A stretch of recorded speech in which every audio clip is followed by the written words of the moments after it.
Mwaini museo. Mavinda onde. Asanteni sana. Please allow me to bring my condolences to the Munyao family and to the people of Mboni. Poleni sana kumpoteza mzee. Tulikuwa hapa mwaka jana na rafiki yangu His Excellency Kalonzo Musyoka, na tukija hapa ilikuwa mazishi ya Mama Agnes Munyao. Mwaka huu tena mmepoteza baba. Tuko hapa kusema pole kwenu for losing both your mother and your father just a year apart. Ni uzito mkubwa sana.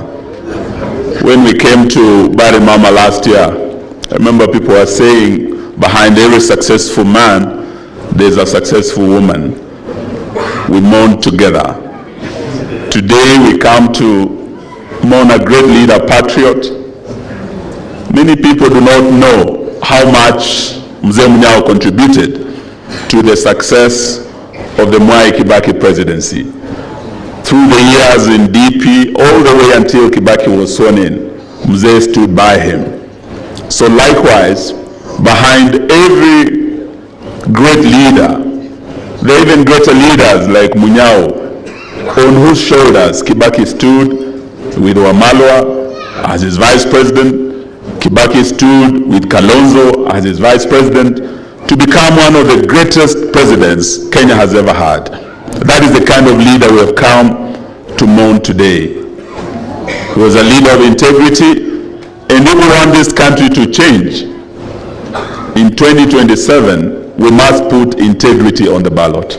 That is the only way this country is going to change.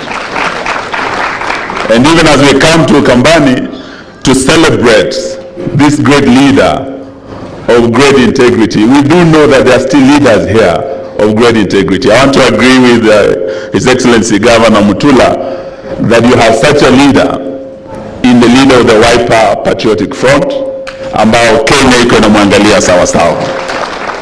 Na tukija hapa tunaomba watu wa Ukambani, huyu Kalonzo mumwangalia na macho yote mbili.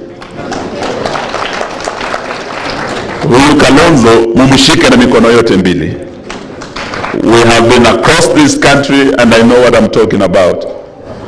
Leo nimesikia Speaker Kingi akiongea kule kwetu Western, amekuwa area Mount Elgon, anasema eti dalili ya mvua ni mawingu. Ushindi wa UDA kwa hizi by-elections, record ya Mheshimiwa Ruto is unbeatable, and therefore 2027 is a foregone conclusion. Amesema ya kwamba we'll have a competition in 2027 without a competitor, because William Ruto has no competitor. I want to tell Bwana Kingi, this was the case the day Goliath was walking and chest thumping and saying, who can beat me? Until little David came with a stone.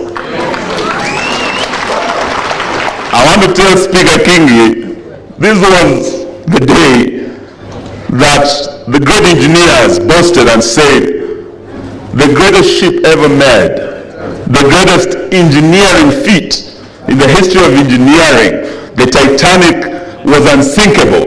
The day the Titanic sank, they said it was unsinkable. So today we come home to celebrate this great leader and to tell those who are just stamping because of the rigged elections in Bere, where his party won. The Democratic Party won Bere. And I want to congratulate my brother JB here, who led that campaign. Mzee would have been buried today with a victory for his great party, the Democratic Party, if it was not for the rigging. And we want to say today, the democracy that Munyao fought for with Kibaki and his team, the team that brought the second liberation in this country, the team that brought back multi-party democracy at a great sacrifice, that democracy is in great peril.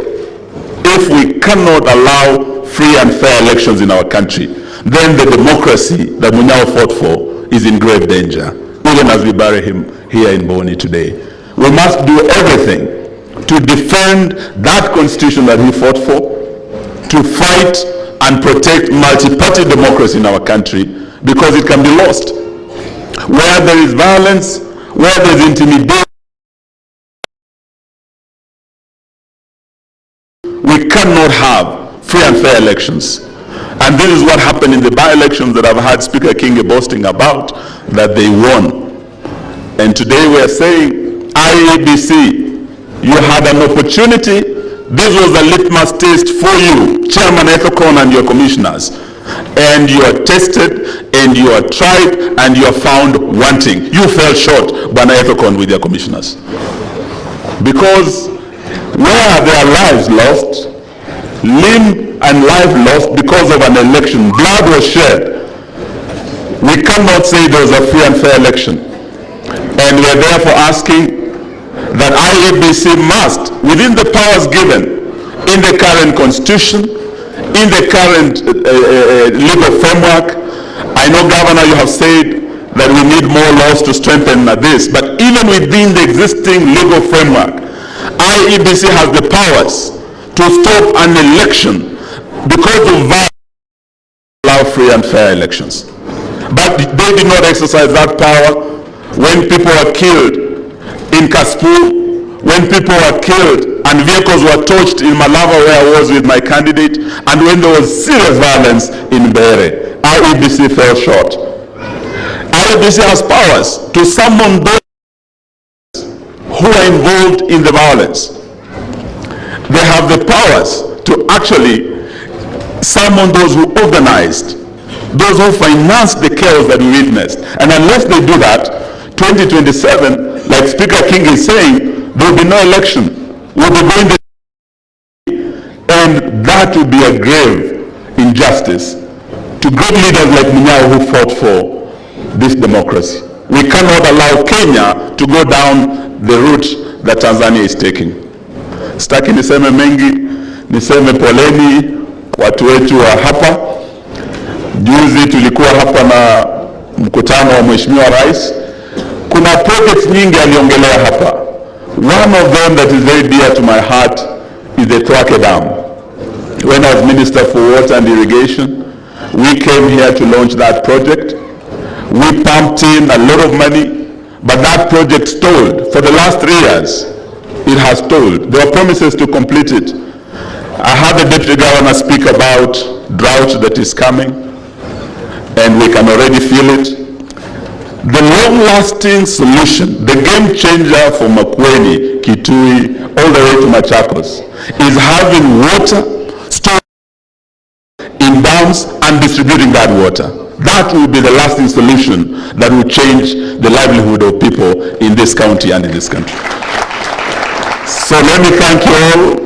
Niseme Bwana JB, I think it is your turn. Uje uendelee kwa niaba ya DP. Welcome.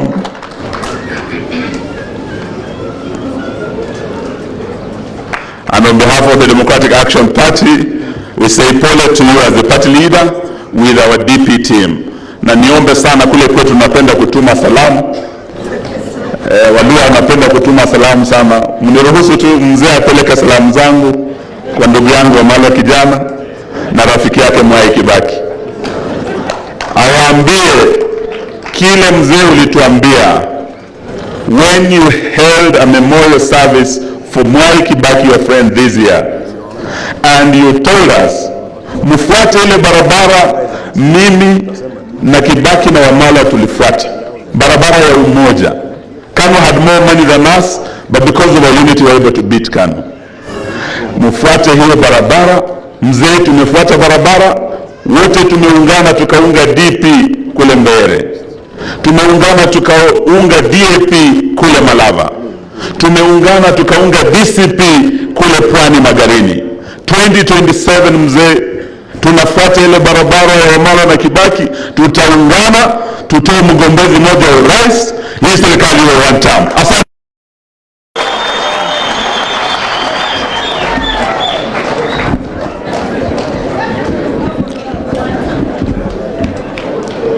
Kwa familia ya rafiki yangu Joseph Konsolo Manyao, ikiongozwa na rafiki yangu Alex, the church led by Archbishop, the entire clergy. I appreciate you, fellow mourners. Permit me, before I give my condolences, to first of all honor my friend, Honorable Councillor Munyao, who is a founder member of the Democratic Party, to allow me to lay on his casket the flag